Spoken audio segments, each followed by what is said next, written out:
Tuna is a major fish crop there, so much so that tuna processing is a large industry on Mexico's west coast, one that employs thousands of workers. Game fishing and beach fishing, both done mostly by tourists, are still other income producers along Mexico's east and west coasts. Besides fish and rich soil, Mexico has an abundance of mineral wealth. Volcanic rock, iron ore, sulfur, lead, and copper all are found on Mexican lands. But it is silver, and especially petroleum and natural gas, that are the most important natural resources of the country. In fact, Mexico is the world's leading producer of silver. In recent years, the country's silver mines, even including small ones like this, have produced more than 115 million metric tons of that precious metal. Much of it is used to make jewelry and tableware, but most goes to manufacturing, particularly electronic equipment.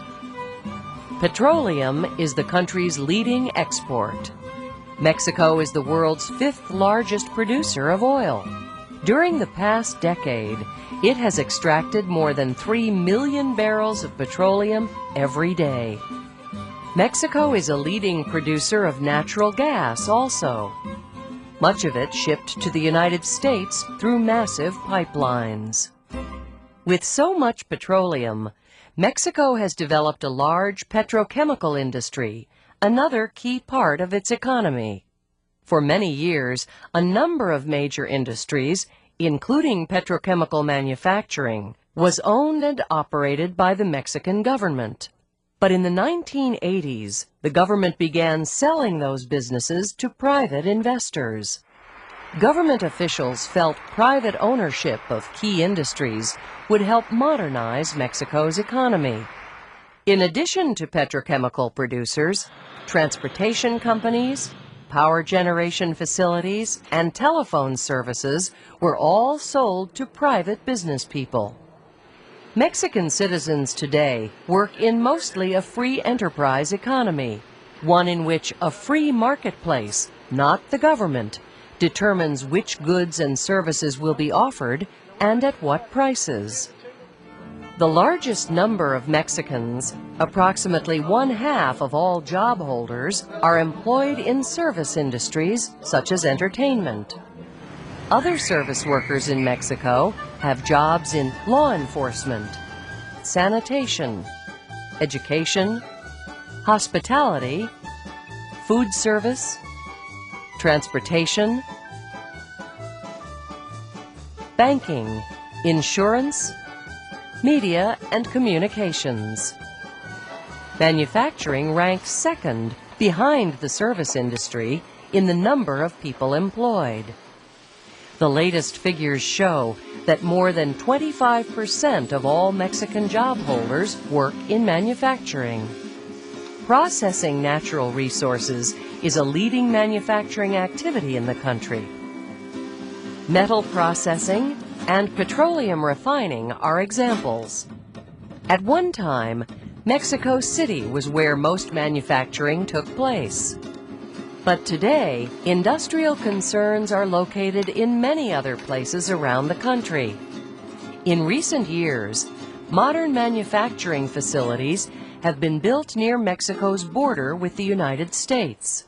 This Reynosa, Mexico factory is located just south of McAllen, Texas.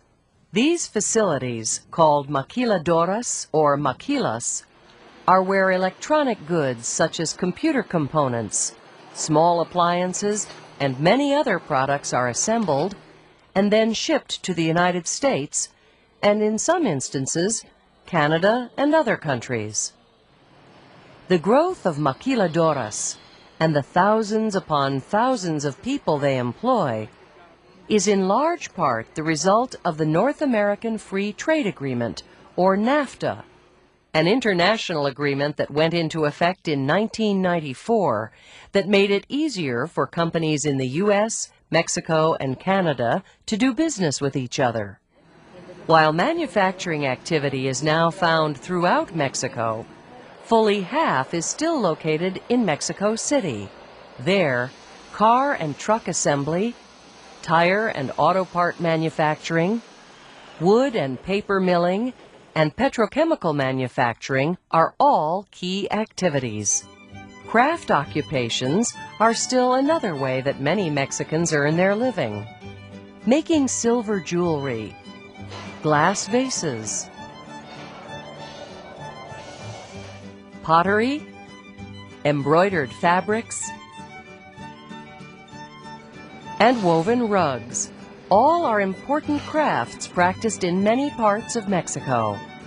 Besides craft work, manufacturing, and service occupations, agricultural jobs offer employment to millions of Mexicans also.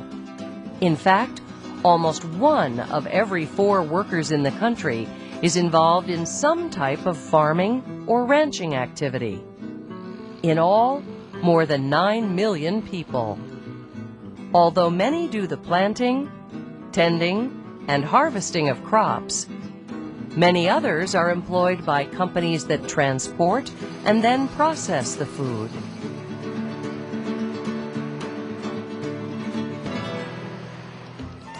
Finally, Mexico has a large tourist industry. Every year during the past decade, more than 23 million foreign tourists have swum in resort swimming pools, flocked to the country's beautiful beaches, visited ancient Indian ruins, taken eco-tours in its southern highlands and rainforests to learn about nature, marveled at the colorful tropical fish in its coastal waters, or haggled with merchants in outdoor markets. What it all boils down to, then, is that Mexico is a country with a variety of landforms in its 6 major regions: the Pacific Northwest, Mexican Plateau, Gulf Coastal Plain, Southern Uplands, Chiapas Highlands, and the Yucatan Peninsula. There are lowlands, mountains, plateaus, steep ridges and deep gorges, limestone flatlands, mesas, and deserts. Mexico is a land of abundant mineral resources, petroleum, natural gas, and more. It is a country with a diverse economy, with manufacturing, service industries, agriculture, and tourism playing key roles. But perhaps more than anything else, it is a land of great and enduring beauty.